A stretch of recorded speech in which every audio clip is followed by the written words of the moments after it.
This is Dr. Charles Parker, and you're listening to Core Brain Journal.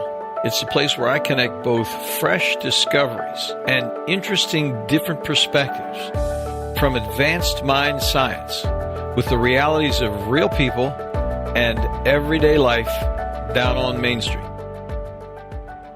Well, welcome aboard, folks. Dr. Charles Parker, and I am extremely excited to share meeting today with Dr. Kate Rheaume, and she is the person.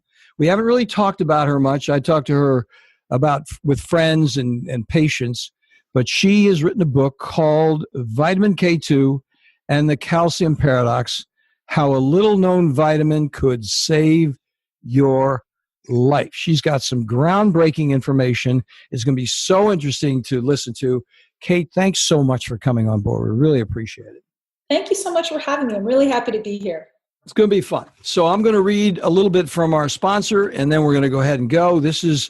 We're really pleased to have, we're really into biomedical measurement and data as opposed to labels and games. And Core Brain Journal is sponsored by Great Plains Laboratory. They are international leaders in biomedical testing for factors in brain health, including metabolism, nutrition, food allergies, exposure to environmental toxins of all things, and much, much more. As both scientific and educational global thought leaders, they provide the most comprehensive set of hard data measurement tools for real biomedical answers beyond guesswork. And they also provide training webinars for both the public and medical professionals on how to use that data effectively in our offices and homes. Check out their website for references and testing details. And take note, friends, of this. This week, you can enter to win a complimentary organic acids test, a comprehensive metabolic test with 75 specific markers, all from one simple urine sample. Send it to Kansas. You get 75 answers. You can enter to win this test. They'll have a drawing for it at greatplainslaboratory.com/CBJ call station. Why not get on it? Let's get the test, see what happens. So moving smartly along, let me introduce you to Dr. Rheaume. She's a graduate and former faculty member of the Canadian College of Naturopathic Medicine. Dr. Kate lectures internationally on many topics related to health and wellness and is considered to be a leading authority on vitamin K2. She is the author of that best-selling book that I was talking about a moment ago, Vitamin K2 and the Calcium Paradox, How a Little-Known Vitamin Can Save Your Life. So we're going to hear the details. There are so many interesting things to talk about. We're not going to spend much more time on the intro. We want to get down to business. But before we actually do, let's talk a little bit on the narrative, Kate, and get squared away with who you are as a person and how in the dickens you, number one, discovered this idea. It's like, oh my gosh, this is interesting. And I think I have a guess about it, but I'll be interested to see what you, and then how you developed the concept, because you're one of the few people that really is on top of this whole game. There are not a lot of people talking about it, which is why it's so exciting to have you on board. So how did all that start for you? Well, it was back in 2005. I came across some research on this nutrient, vitamin K2, and I thought, how strange is it that throughout my whole naturopathic training, my professional training, my residency and whatnot, I've never come across this nutrient and this vitamin. And I did some more digging, and I was surprised at the amount of research I found on it. Some of the earliest research was about cancer prevention and treatment in particular, used as a cancer treatment in Japan. But then the more digging I did, the more information and research I found, and I thought it was stunned that people weren't talking about it. And then around that time, the studies about calcium and the problems with calcium, people taking calcium supplements and having more heart attacks and strokes. And I realized that vitamin K2 played a big role there. So it was just a really important part of or piece to the puzzle for many people's health conditions. Plus, it was also a potential solution to this conundrum when it comes to calcium and so much more. And that, people just needed to know about this nutrient. Well, it's so interesting, listeners, because we're going to talk about a variety of different conditions. Yes, we're Core Brain Journal and we're interested in brain, so we're going to talk about some brain issues. But so many of the somatic things that Kate is going to talk about is directly related to brain function, either directly or indirectly. And K2 plays a major role through all these things, including things like diabetes. So we're going to work our way through a number of topics. So stay tuned. And what I'd like to do is ask you, Kate, where would you like to start the conversation? Where do you think we need to go in and bend everybody's mind right off of the bat? There's so many aspects of this topic that are fascinating, and we could speak about it for hours, as you know, and I could talk about this all day. We could start with aspects of health with regards to brain, but it might be worthwhile to back up and talk about why vitamin K2 was so overlooked and why we're not, why we haven't heard about it until now, and it's still so misunderstood. I still see good idea. Yeah, that sounds great.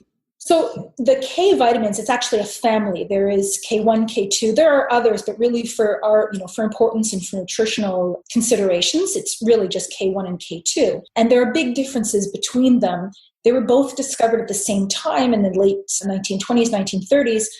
And actually the people who discovered them won a Nobel Prize, and yet they were essentially misunderstood ever since then. Most people have heard of vitamin K1. It plays a role in blood clotting. It's found in green leafy vegetables, and it's basically impossible to be deficient in vitamin K1 because the body recycles it. And they saw K2 at the same time. They noticed this other nutrient, and I thought, K1, K2, same thing. We can more or less ignore these because you can't be deficient. But when it comes to vitamin K2, that's absolutely not true. You don't get it from green leafy vegetables. The body doesn't recycle it. And so deficiency is not just possible, but very common. There's been a number of studies now showing that vitamin K2 deficiency is widespread, like we've heard with vitamin D, but for very different reasons.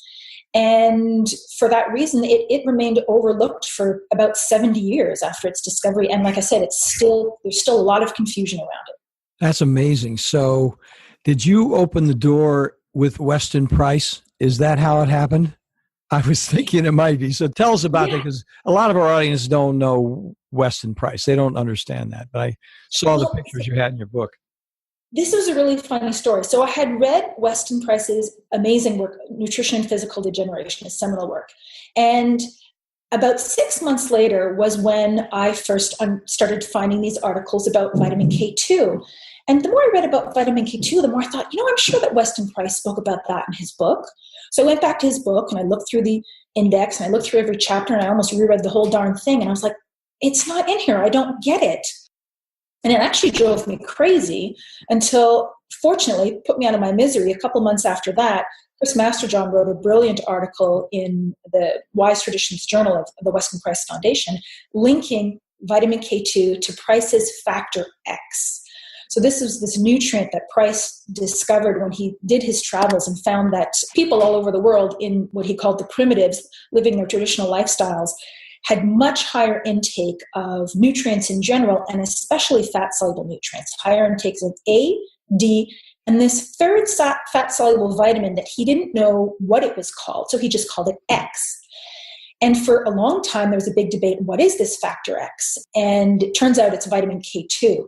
And so once that connection was made for me, I just couldn't stop thinking about this nutrient. Isn't that interesting? Because when you read the book and when you actually sit down, and I recommend everybody read Dr. Rheaume's book, because I think it's mandatory. If you're on this program and you're listening to us talk, we may not have gotten you excited at all, but if you read her book, you will be terribly excited because it's referential, in my opinion, to every doggone living human being, because there's so many people dealing with chronic illness, chronic diseases, that K2 and understanding K2 and its relationship to K1, some of the things we're going to talk about, and the breakdown of the two forms of K2, they're so referential to longevity. I mean, so many people are studying anti-aging and thinking about all these things, and all of us want to be wrinkle-free. K2 has something to do, friends, with wrinkles, okay?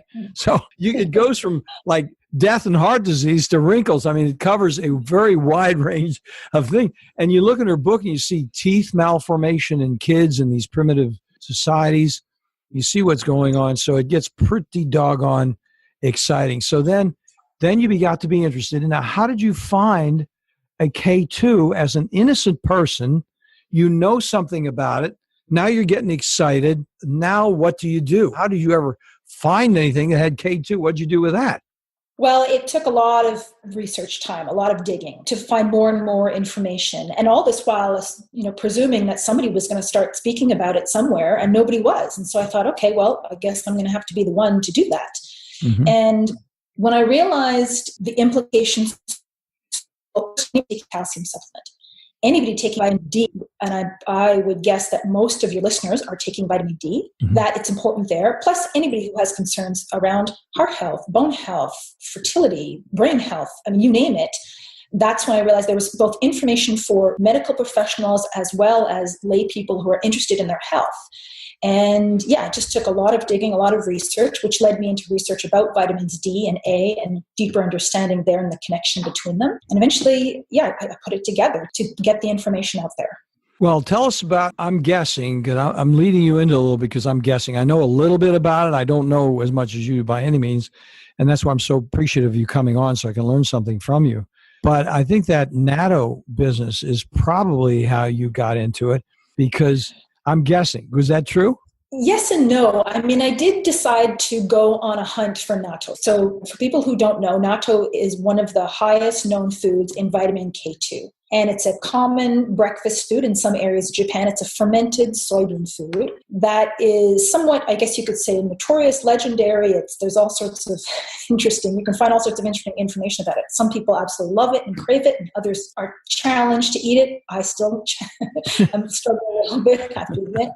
And I did go on this hunt to find this, and that was part of the adventure. And that was absolutely part of the experience for me. And also trying to getting to the bottom of where people can get or should or used to get this nutrient into their diet that we're just not getting anymore. So listeners, that's spelled Natto.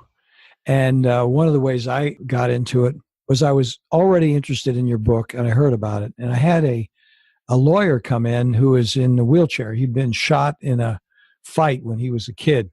So he's in the wheelchair. And he's a very bright guy. He's got all this stuff going on. So he's mixing up his own natto. He had read the book and they started mixing up his own natto. In the way that traditional Japanese did. He was encouraging me that I should be doing this in the morning, that it would be much more fun to have the raw form. So we started going further down. So did you actually go to Japan, or how did you figure out what the natto situation was? I have been to Japan, but this was long before I knew about natto. It was a local Japanese restaurant that I found that happened to have it on the menu. Oh, I tried it there for the first time. And since then, I've been able to find it frozen at my local Asian grocery stores. And I've had people send me natto in the mail. And people are also often sending me the recipes. Please don't send me any more natto recipes because I have lots. You got another book, a natto recipe book. I can see it coming. I might. Yes, that's right. And I've also gotten a little bit of hate mail from the natto lovers who said I didn't give it a good enough, or maybe have talked people out of trying it in my book. But I absolutely do encourage anybody to try it. And I actually hear great things from people who tried it, and whether they like it or not, they eat it. It just has a unique taste and texture in particular. But I do encourage people to try it because I hear good things from people who use it. Listeners, unique is a political word, okay? I'm trying not to raise the wrath of the natto lovers here. So let's talk about the brain application. Let's start with Alzheimer's. I was really surprised in reading your book that Alzheimer's came under some of that rubric. And there are a couple of specifics. Heart disease and Alzheimer's are like must to talk about, as is diabetes. I think diabetes is, those three are so commonplace. Mm-hmm. And then you and I were talking offline, there's a whole nother condition which is extremely commonplace as a marker for K2, and that's psoriasis. How many people, oh my gosh. Anyway, let's start with the biggies. And before that, let me back up a second because I'm getting excited about hearing those answers. Let's break down a little bit, if we could, the two subsets of K2 and understand that a little bit before we go into the next level, if you don't mind. Could you tell us a little bit about that? Yeah, so in nature, vitamin K2 exists in a number of forms. If you're looking at, for example, animal foods, grass-fed animal foods, you get what's called a short-chain version of vitamin K2. MK4 is the most common one. And then when you look at fermented foods, which is another source of vitamin K2, some but not all fermented foods, depending on the bacteria, will contain vitamin K2. And they will contain, depending on the food, MK7, 8, 9, 10, 11. MK7 is predominantly what you'll find in natto. 8, 9, and 10 you'll find in a number of different cheeses. It sounds confusing, and you don't really have to keep track of it. You don't have to worry about whether you're getting what form of this. You just need to be getting some vitamin K2. When it comes to supplements and shopping for supplements, you will find two types on the market, the MK4 and the MK7, which you can think of as a short chain and long chain form. By chance, it's also the MK4 is a synthetic form and the MK7 is bacterial derived, so considered to be a natural form. And regardless of your feelings on natural versus synthetic, they both work. There's research behind both types, but they need to be used in different doses. I tend to gravitate towards the MK7 form for a number of reasons. It's effective in relatively small doses and a single daily dose that the half-life is long enough that it will carry you through to the next day. Whereas the MK4 form, you typically need to take it, it's best taken 3 times a day because it has a shorter half-life. So when you're shopping for supplements, I tend to go with that MK7 form. But for people, for other reasons, people may choose the MK4 form. That's fine too. So stay tuned, listeners, because before we get through this, we're going to talk about dosages and the whole thing. So we're going to close with that because, first of all, we want to think about applications, and then we'll talk about treatment modalities. So we have a couple of different tools there, the 4 and the 7, and those are both K2. And then K1 is, what was going on before we started is Dr. Rheaume mentioned that K1 is not so relevant. So we're not really thinking about K1 because it has more to do with the clotting situation as she discussed on the front end. But what we're looking at is the way K handles a variety of things from inflammation to calcium to. So could you talk a little more about that? Because we're starting to define the target a little bit more. So the big role that vitamin K2 plays is in calcium metabolism and regulation. So helping to keep calcium in the right place in the body. Specifically, it will help to guide calcium into the bones and the teeth. And it will make sure that calcium doesn't end up landing in soft tissues like arteries, heel spurs, kidney stones, you name it, anywhere calcium's not supposed to go. The body has a problem with calcium. It's this double-edged sword. We always have calcium in relatively high amounts in the body. And for that reason, we've always needed to protect ourselves from inappropriate calcification because that tends to happen. So the body has an amazing and very efficient system to do this, but it depends largely on vitamin K2. So if the K2 is missing, then you will end up with osteoporosis, or it's a big factor there, calcium leaching out of the bones, or calcium building up in arteries in a number of ways. And that's a massive factor in heart disease, for example. There's been so much focus, and we can go into detail about heart disease, but there's been so much focus on cholesterol. And yet cholesterol levels are not a good predictor of your risk of heart attack. Whereas if you do a coronary artery calcification score testing or a scan on the heart, the amount of calcium in your coronary arteries is an excellent predictor of your risk of heart attack. So the calcium here is much more correlated with those outcomes and those incidents. So K2, extremely important to keep calcium in its place. That is one big rule that we know of. So then, just as a by-the-by, folks, Kate's book has 241 peer-reviewed references in it. So she's not messing around with this. This isn't hearsay. This isn't something she learned on the farm in Canada. This is serious business. So those of you who are saying, hey, it's a vitamin, I don't know about vitamins, I don't know if I really need vitamins, what is this gobbledygook? I think what you have is serious 241 peer-reviewed references on a book that goes into much more detail on these things that we're talking about casually here in this brief conversation. Really, this brief conversation, as far as I'm concerned, is just to get you interested in reading the book, because it doesn't matter what your station in life. You can be a medical professional, you can be a cardiologist, you can be an Alzheimer's specialist, you can be a person who's interested in fertility, you can be an internal medicine doc who's interested in diabetes. If you don't read this book, you're missing out. It's as simple as that. It's not like maybe, what if, you just go ahead and read it and look at the references, and you're really going down the road very well. So let's just talk about heart disease since we're into it a little bit.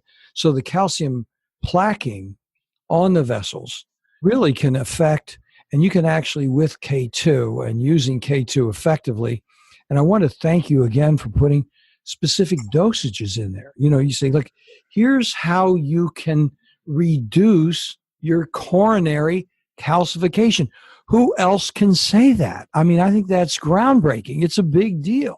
It is a big deal, and it sounds incredible, but actually, as I was saying, the body has a system to deal with this because it's always had to deal with this problem, but it relies in large part on this nutrient. And I do give doses in the book, although I have to say that since publishing the book, there have been a couple studies that have come out that actually show greater benefits in larger doses. So one of the most recent studies to look at reducing calcifications and markers of calcification was using about 400 micrograms of MK7 per day, or it boils down to that. They were actually doing a 3 times a week dosing that for reasons I won't get into, but about 400 micrograms per day. So that is more than I recommended in the book based on earlier research. And that one seems to be quite effective and very safe, by the way. Vitamin K2 has been shown to be very safe even at very high levels. And a question I get commonly is, well, if K2 is reducing calcification, is that making plaque less stable? And could that cause a problem? There's a vision of, say, plaque breaking off in chunks and going elsewhere. And it's absolutely not the case. We don't see adverse effects like that. So it is very safe. Well, then you were talking about the 2 other fat-soluble vitamins. Does one need to augment K2 with A and D, or is there an augmentation strategy as well that's necessary to make it happen? What's your thought on that? Now, the K2 has primarily been studied on its own, and there's been some studies have looked at it with vitamin D, but there's a trio here, and they do all work together. So vitamin D, it will help us absorb calcium. Vitamin A will help us remove calcium from the body, which is important sometimes. And vitamin K2 in the middle will help it put it into or take it out of where it's not supposed to be. And so I think there is value in taking these 3 together. Then the next question, of course, becomes what's the optimal ratio, which hasn't been established, but the rule of thumb I go to is roughly equal amounts of vitamin A and D. And then for every 1,000 units of A or D, about 100 micrograms of the vitamin K2. And again, all my doses are in the MK7 form. Oh, that's interesting. Now, and what is the form of vitamin A that you recommend? D is D3, of course, but... Yeah, D is D3, of course. I typically look at the retinol palmitates. I've got no concern with those. They're typically what's used in the research trials. Well, that's great. So that's very interesting. So then let's dig more into the nuances. So what people can do is if they've had myocardial infarction or if they've had a study and see calcification, so there's some hope for them. You don't have to go in necessarily and have a stent put in. You might be at that emergency level where you have to have a stent put in. We're not negating that. But if you're at an early stage of something's not right, if you jump on this and go up to that 400 micrograms, you can actually start to see some changes. And interestingly, since I've read your book, we've used it. I've had people say, I don't know what it is, but my teeth are better. I never noticed that my teeth are stronger. When I close my teeth, they feel like they're firmer.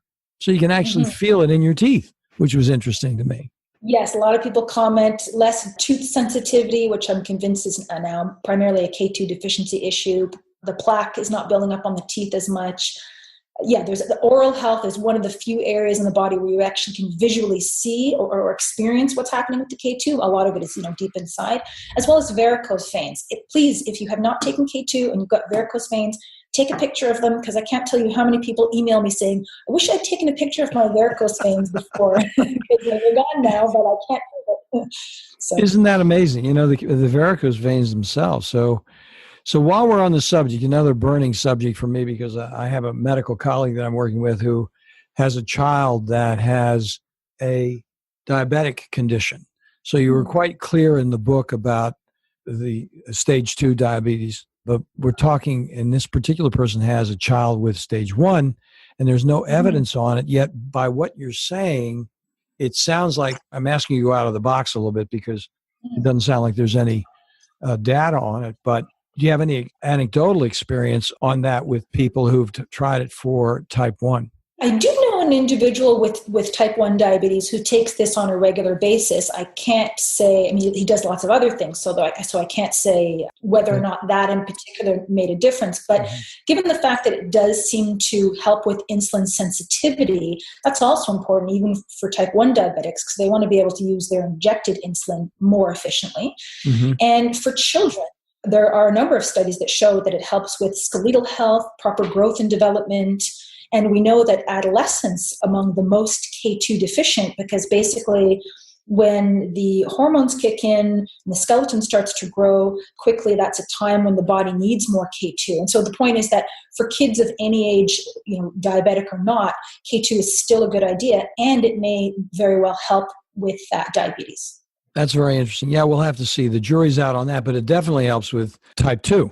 Yes, it helps on a number of levels with type 2. Yeah. As well, we also know that diabetics tend to have higher rates of osteoporosis, and there's likely a connection there. And so that will, you're getting two outs with one pitch, so to speak. And they also have higher rates of heart disease and dementia.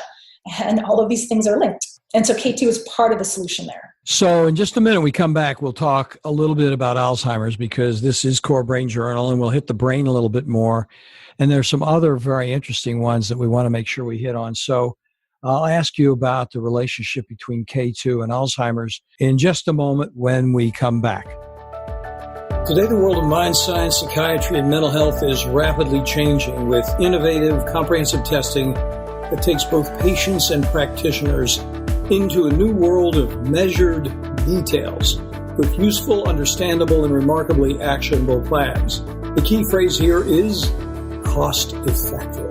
Testing also introduces a key parallel word, predictability.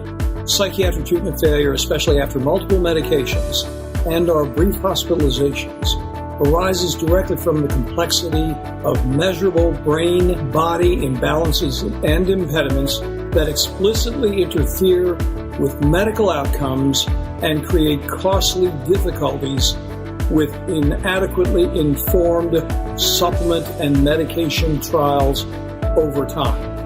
Great Plains provides a leadership team of biomedical experts with advanced laboratory insights, approved nationally both by the FDA and CLIA laboratory certifications, and is available internationally for both public and medical professionals. Great Plains Laboratory is the primary laboratory we've used at CoreSight for years, with excellent customer service for both patients and medical colleagues. They are on the spot. They get it every time. In addition, they provide exemplary training modules, which are webinars and conferences, in an effort to broaden practice perspectives wherever you live. Do follow up on one of these complimentary test offers today at http://greatplainslaboratory.com/CBJ. Yeah, that's Core Brain Journal CBJ.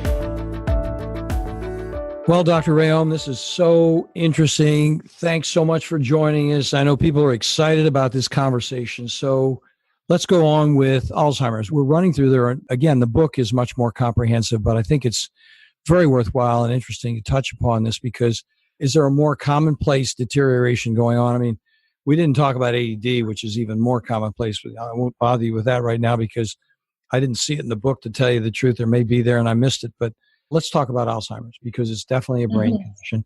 And what's your understanding of that? How could we be helped with that understanding? It's interesting because we don't store vitamin K2 in very high levels, or we don't store it at all. But when K2 is in our diet in adequate amounts, it will tend to accumulate in a few places in the body. And one of those areas is the brain. And that suggests that it's important there. It's doing something there. And I was pleasantly surprised to find a couple of preliminary studies on potential implications for K2 and Alzheimer's based on a few different mechanisms. And of course, we know that Alzheimer's, sometimes it's called type 3 diabetes. We know that it is frequently associated with atherosclerosis. There's a connection between all these concerns. And so I was happy, and I think there's also a number of potential ways and areas that it is helpful. One thing that's really grabbed my attention, and we can go into some of the specifics on the Alzheimer's level, but I've included that in the book, an area that I didn't focus on so much is that we know that Alzheimer's aside, one of the important factors in mild cognitive impairment or just decline in cognitive function with age are these ultra micro mini strokes, in addition to potentially TIAs and strokes. So very small strokes that are damaging areas of the brain. And because we know that vitamin K2 absolutely will prevent the damage associated with ischemia. So when there has been a loss of blood flow to some area of the brain, temporarily or not, then K2 will minimize the damage done to that area. So just based on that, to protect your brain from any kind of stroke that might happen, or these, even the small ones we don't see, or potential head injury, I think that has huge implications for maintaining healthy cognition in the long term. Great. I mean, that's such an interesting point. One of the things we kind of semi-specialize in here, we're very interested in veterans and brain injury, chronic traumatic encephalopathy. And we have a whole page that's just for vets because we just don't think they're being taken care of properly. Generally speaking, of course, some of them are, but we've got 33 or so experts talking about different aspects of this. Yours is going to add a dimension to it because what happens, so many of those individuals have had a post-concussive activity, whether in fact they had a flaming TBI or whether they have a chronic traumatic encephalopathy from having been blown off the road. But the issue is that is a very interesting additional application that parallels the Alzheimer. And thank you so much for sharing that because that's totally interesting. Now, what's the dosage on that do you have any thoughts about specific dosage on those guys? They haven't done as much research, and this is an area that I think is lagging in the K2 research. There's been a lot of focus on bone health and heart health, but in terms of especially clinical trials for brain health and cognition, I think that's lagging. But I would tend to use the same kinds of dosages as for cardiovascular health. So that 400 microgram dose. Yeah. That's great. That makes total sense. So then now we're going to go to some other things. I thought the whole business of transplant, I mean, you don't really think of transplant issues because they're sort of way out there in the arcane world of you're bringing somebody's liver in and putting another liver in, sort of like that's beyond the pale. I mean, why talk about that when you have all these experts running around doing this? But I thought it was very interesting that you included that in the book because you go ahead and talk about it because there's some implications there with transplants. Well, I thought it was interesting that somebody had studied it. And so the fact that there was information there about it, that I thought it should be included. And it does have benefit anywhere that there's research on K2 benefit. I did want to include that. And so potential implications for better outcomes when it comes to transplants. I think that's promising. It's another area where I'd like to see more research with the K2. Well, and then let's talk about the big one for so many people. I mean, I think women are so significant in our society in terms of being resources, but so many people miss the whole hormone thing with women. It's amazing. We see people come in and I just do a routine evaluation on estrogen dominance with every woman that comes in. I mean, even down into teenage years to find out about their periods and what's going on with them. And it is absolutely amazing to me how many people are treated so lockstep with estrogens for an estrogen dominant problem. I mean, it's a pervasive problem. And then parenthetical next to that is fertility. So could you talk a little bit about those items, if you will, please? Sure. So vitamin K2 has very interesting implications for estrogen metabolism itself. In addition to, we know that, for example, after menopause, there are a number of changes when estrogen levels decline due to that change in estrogen levels that can potentially impact bone health. And specific studies have shown that vitamin K2 can counteract each of those changes to help maintain the bone health. But it specifically seems to have some impact on estrogen and also participates with vitamin D, and they work together to help with estrogen metabolism. So I think that's important. And again, if the K2 is lacking, that it'll be that much harder to try to get these hormones back in balance. Now, when it comes to fertility, for women, fertility is more complex, but of course you want to have the hormones in balance. We can absolutely say, and there have been a number of studies come out since I've published the book to confirm with regards to male fertility. We know that vitamin K2 will increase testosterone levels and sperm counts, and this will be beneficial absolutely for male fertility. So interesting. I mean, you think about it. I mean, here's another one of the pervasive markers. I mean, they seem so commonplace and so obtuse at the same time. You really can't know. You don't know what to do about them. And you said maybe shoot them a little testosterone, whatever. But, if you can actually do something, you know what the mechanism is by which the hormones are modified by K2? Do you have any thoughts about that? Any specifics? It seems to also be involved with the osteocalcin protein, which is related to bone health, which is pretty interesting. And it may have some other mechanisms. We know that K2 is very helpful for prostate health. And again, a number of studies have come out recently to show prostate enlargement, BPH, as well as prostate cancer, that K2 is extremely helpful. Now, this is through other mechanisms, especially the BPH. It has to do with improved circulation, likely in and around the prostate. But I believe K2 is now being considered as a part of the treatment for prostate cancer. That is so interesting. I mean, that's another piece of information. Now, let's hit the more commonplace, somewhat ubiquitous psoriasis. I mean, we were talking offline a little bit about that. Go ahead and share with our audience what you found out about that. This one blew me away, and that because I didn't write about it in my book, and I have to say, to date, there have been no studies. However, if you suffer from psoriasis, there is a website, check out, called freedomfrompsoriasis.com, and it's a woman there, Dakota, who's simply sharing her story of how she was covered head to toe in psoriasis and had suffered from it for 40 years and has been completely clear for, it must be almost going on 3 years now, after starting to take vitamin K2 for her psoriasis. And now there's a whole community of people who have benefited from this as well. And it's remarkable. Mechanisms, it turns out there is something going on with calcium regulation in the skin, in the dermis, and that may be part of why. And of course, K2 also has some anti-inflammatory properties. And we know that most people with psoriasis are treated with vitamin D, and that can be helpful to a certain extent. But the number of positive feedback from individuals with psoriasis has been overwhelming. Of course, then you go into a whole nother long trip with immunity, because then we see IgG problems that are off the map so frequently. And of course, we do it just by diet alone. But I mean, what we're talking about here is that if a person has a significant immune dysregulation with a food sensitivity, part of the healing process would be getting K2 and vitamin D on board ASAP, because downstream from that, go ahead, please. Yeah, well, we know vitamin D is critical for the immune system. And basically, anywhere where vitamin D is required, you have to ask, what is the role of vitamin K2? Because they will work together. In addition to that, relationship where I mentioned earlier that vitamin D helps absorb calcium, and then vitamin K2 will move it around into and out of the right places.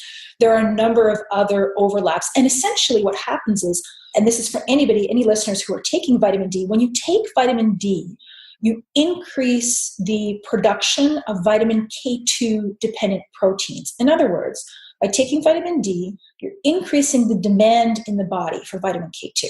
And so in a sense, you can look at it as you're almost creating a vitamin K2 deficiency unless the K2 is there. So in other words, you stand to benefit a lot more from vitamin D by taking it with K2, as well as, so you get more from your vitamin D and more safely, because it protects against the potential toxicity of vitamin D. One thing leads to another, Kate. Now we're into thyroid function. Oh, yes. I mean, if you're talking about vitamin D and we're talking about immunity, and we're talking about hypothyroidism, and we're talking about hormones, so then I don't know, do you have any knowledge about anything being written about that? I haven't seen anything come across on, more information on that. Again, vitamin K2 is 10 or arguably 20 years behind vitamin D in terms of its research. Yes. It's still early days. Well, so when you think about diabetes, we're talking about immune system dysregulation. Then you're talking about psoriasis. You're talking about immune system dysregulation. And in terms of old thinking, that would be the immediate first thought. And now you're talking about other ramifications thereof and the relationship with K2. It's pretty doggone interesting. I mean, it's just really, really great. So let me ask you this question. And we're getting short on time, and it's just so much fun talking to you. So postmenopausal women could do it. So people who are having hot flashes and all these postmenopausal issues, it could be helpful.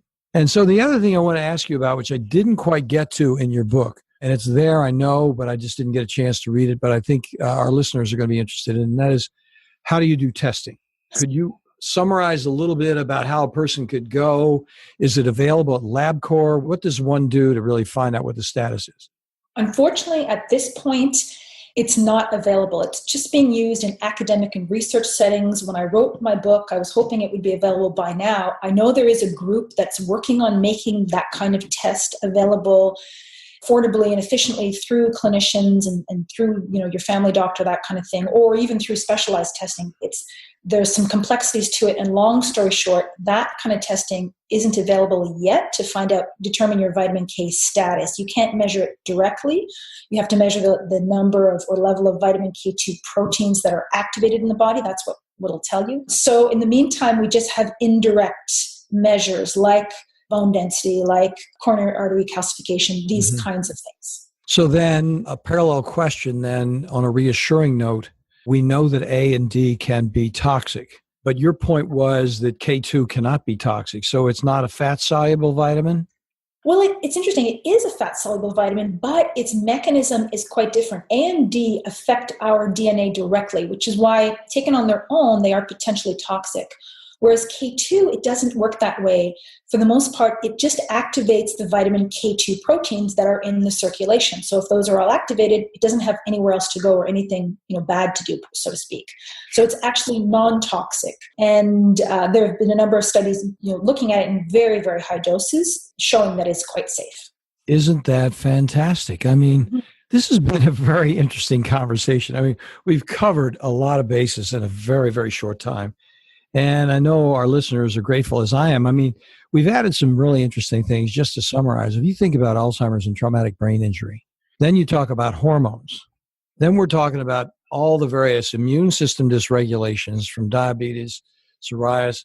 We're in a completely different land. And by the way, it's not going to be harmful. That closing note is an important point. So if you augment with A or D, you're going to want to watch those levels, because a person could be at a bad level, although we haven't seen it because the levels we use are very careful about it.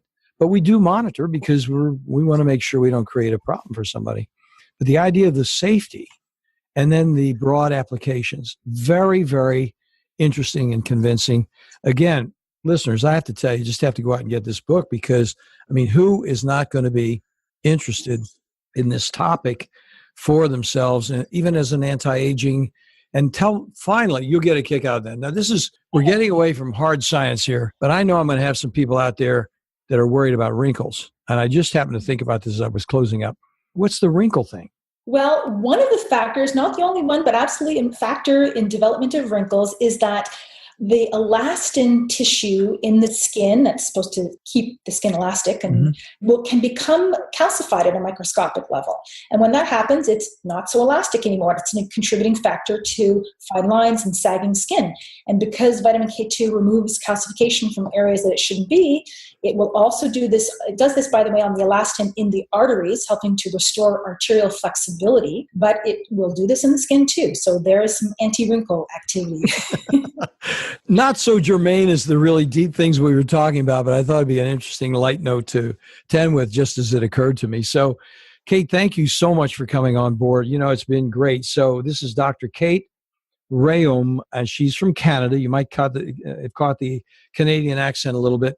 Kate, we'd love to have you back sometime if you have some other wrinkle of, hey, this would be interesting. So tell us, as we wind up, how people can get in touch with you, follow you, listen to your material. Please tell us that. Sure. People can reach me through my website, which is www.drkatend for naturopathicdoctor.com. And my book's available on all of the online booksellers. Yeah, we'll have all those links in the show notes, folks. You can just click on it and we'll get you over to see Dr. Rheaume. So thank you so much. We really appreciate you coming on board. Do come back sometime. We'd love to have you. I would love to. This has been so much fun. And thank you for spreading the word about vitamin K2. Thank you. Thanks for listening to Core Brain Journal. We're working every day behind the scenes to bring you reports that connect research benches with those street trenches. Here we share the complexity of mind science because, as you know, details really do matter. One of the most pervasive, misunderstood challenges is how commonplace medications, like those written for ADHD, are used so regularly without clear guidelines. If you think you'd like more specifics, take a minute to download my 2-page PDF packed with video links and references on the absolute essentials of how to start ADHD medications. They're easily available at corebrainjournal.com/start. Thanks for listening. Do connect and stay tuned. Together we can make a difference.